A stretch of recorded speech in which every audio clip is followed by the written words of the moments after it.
Итак, всем привет, меня зовут Антон, вы на канале Блок Трейдера. Сегодня хотел бы рассказать вам о том, как я инвестирую в криптовалюту в 2023 году. Поговорим о перспективах данной стратегии инвестирования в криптовалюту и поговорим о циклах роста, падения и накопления. То есть данная стратегия имеет свою актуальность только в цикл накопления, то есть использовать ее в цикл роста или в цикл падения не имеет смысла, потому что, скорее всего, если вы неопытный юзер, то вы загоните себя в минуса. Поэтому я выложил специально данное видео в 2023 году, когда у нас закончился медвежий рынок и начинается цикл накопления. То есть к концу года я жду начала бычьего рынка, и поэтому самое время начать закупаться криптой. То есть тому подтверждение, что можно зарабатывать в краткосрочной перспективе, мое последнее фиксирование прибыли, то есть на малейшей коррекции мы зафиксировали порядка 300%. И сейчас я вам расскажу, как можно в таком маленьком коридоре заработать такое большое количество процентов. Ну а вы пока поставьте лайк и не забудьте подписаться. Да, кстати, кто не знаком с циклами роста, падения и накопления, можете написать мне в телеграм-канал. Я вам расскажу, скину статью о том, как происходит накопление, как происходит у нас цикл роста и как у нас происходит цикл падения. То есть этой информацией я неоднократно делился. И если вы еще с ней не ознакомились, то обязательно напишите мне в личные сообщения. Ссылочка будет внизу в описании под этим видео.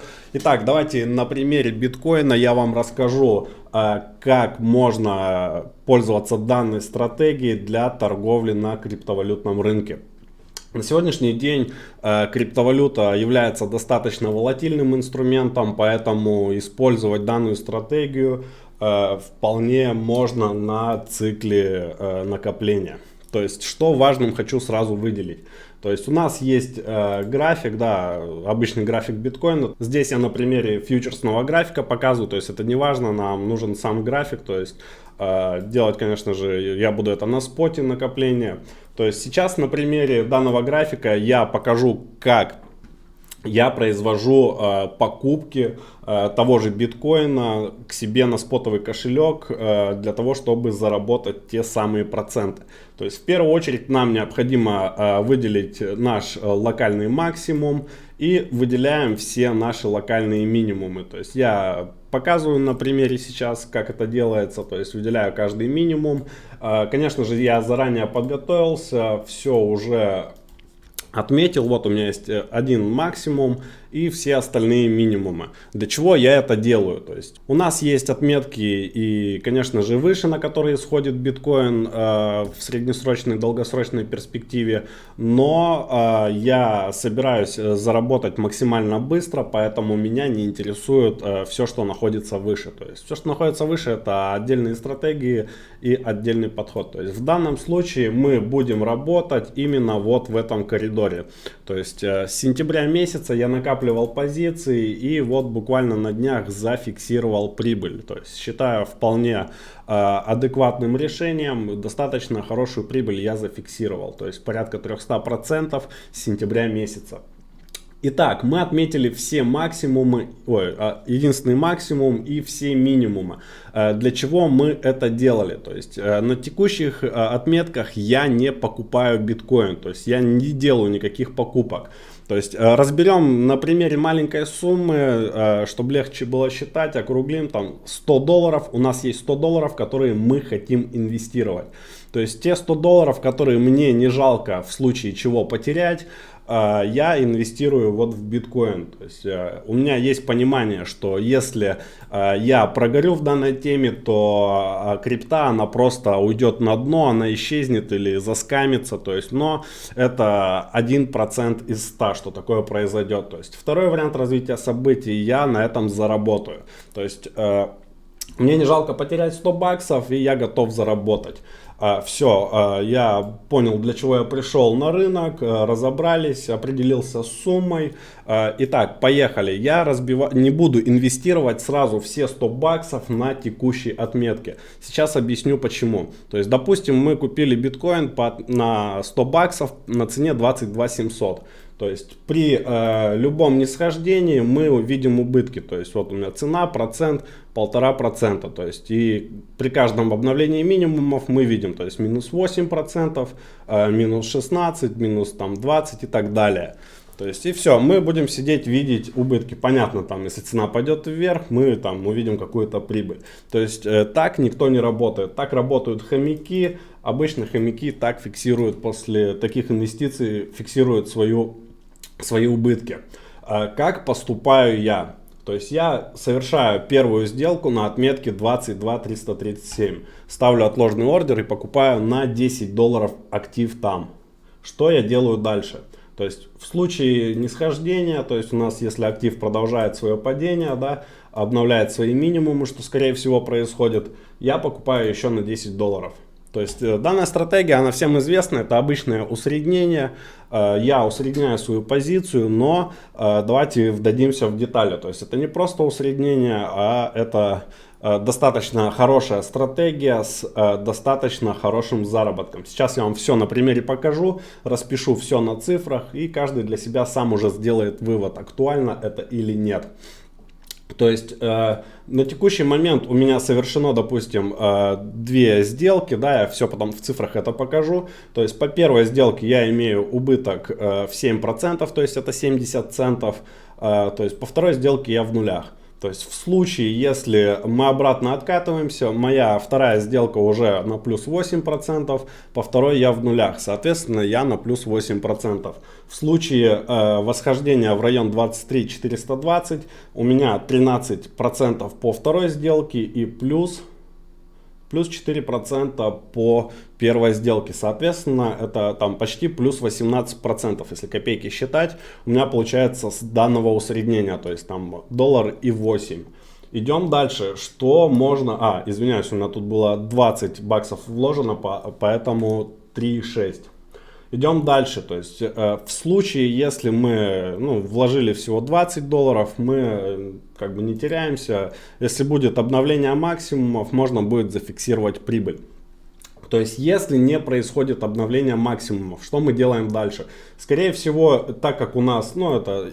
Не вдаваясь тоже в подробности, но вот как в данном случае я вижу, что у нас неоднократно тут уровень разъедался, его неоднократно тестировали. Скорее всего, данная отметка тоже будет пробита, и скорее всего будем обновлять и текущие минимумы. То есть третье усреднение я сделаю на 18700. В общем, чтобы время не затягивать, моя цель усредниться на каждой из отметок.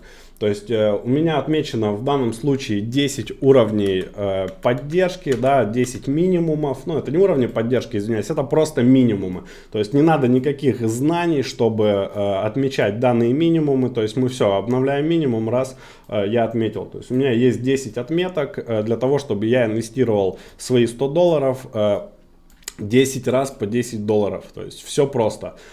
Итак, к какому конечному итогу мы приходим? Давайте я сразу открою блокнот, я все заранее посчитал. И сейчас я вам покажу и расскажу все на цифрах. То есть инвестируя первые $10 на 22 300 и инвестируя последние $10 на 15 400, мы получаем итоговый убыток минус 11%. То есть по деньгам это минус $11 мы получим, если у нас актив упадет в район 15 400. Послушайте только эти цифры. 11%.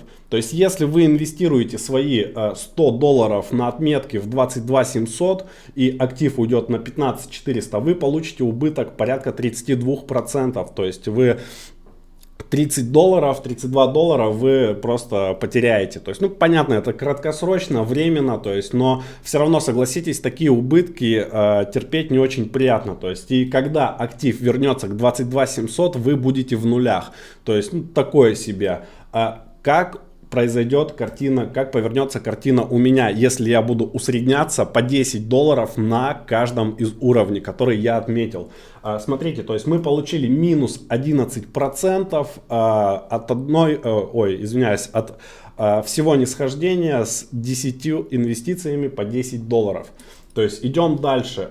Когда у нас актив начинает расти, то есть если мы возвращаемся с 15 400 на 23 390, а в цикле накопления это вполне реально и вполне нормально, то мы видим перед собой вот такую картину в процентах. То есть с последней инвестиции мы получаем 51%, с предпоследней 47% и так далее. То есть все по цифрам видите. Ну и с первой инвестиции мы получим уже плюс 4%. То есть вот эти 4,86. Я копейки там не считал. Оно плюс-минус все. Вот, поэтому, если сравнить две стратегии, конечно же, намного актуальнее данная стратегия. И что мы имеем по итогу? То есть, когда у нас актив возвращается, ну, то есть, мы все, обновили все свои максимумы, допустим, да, там, неважно от какой отметки мы отрыгнули обратно. И, то есть, мы вернулись в область 23 390, мы уже имеем на своем счету $430. То есть, это, конечно же, намного выгоднее, чем вы будете просто в нулях. То есть, вы будете просто в безубытке. То есть сколько это продлится времени, возможно месяц, два, три, но хочу напомнить вам еще один очень важный момент, о котором я говорил ранее, что данная стратегия актуальна только в цикл накопления. Если вы не знакомы с циклами, переходите ко мне в телеграм-канал, пишите мне в личку циклы, я вам всю информацию скину. Ознакомьтесь со статьей, почитайте, это все работает. По сегодняшний день я пользуюсь данной информацией с 2017 года, и она актуальна, она работает. Кто бы что ни говорил, с 10 ноября 2021 года мы стоим в продажах. Сейчас впервые я говорю о покупках и накоплениях, то есть пора из этого сделать вывод. То есть я говорю тем, кто давно на моем канале и понимает, о чем речь. То есть те, кто новенький, вам в любом случае лучше написать, я вам скину данную статью. Ознакомьтесь, почитайте, выберите для себя любой актив. То есть также это подходит стратегия для любителей иксов, кто любит сорвать скрипты побольше. Ну и криптовалюта, в принципе, высоковолатильный рынок, криптовалютный рынок высоковолатильный, поэтому на нем зарабатывать такие деньги вполне реально. Соотношение прибыли и убытков видите сами, то есть у нас 11% получилось на убыток и 330 получилось на прибыль. Достаточно крутое соотношение. Работаем без ликвидаций, без стоп-лоссов, спокойный режим, интересная торговля и достаточно прибыльная. Надеюсь, данное видео вам было понятно и, главное, полезно. Не забываем ставить палец вверх и подписываться на мой канал в телеге. Всем пока!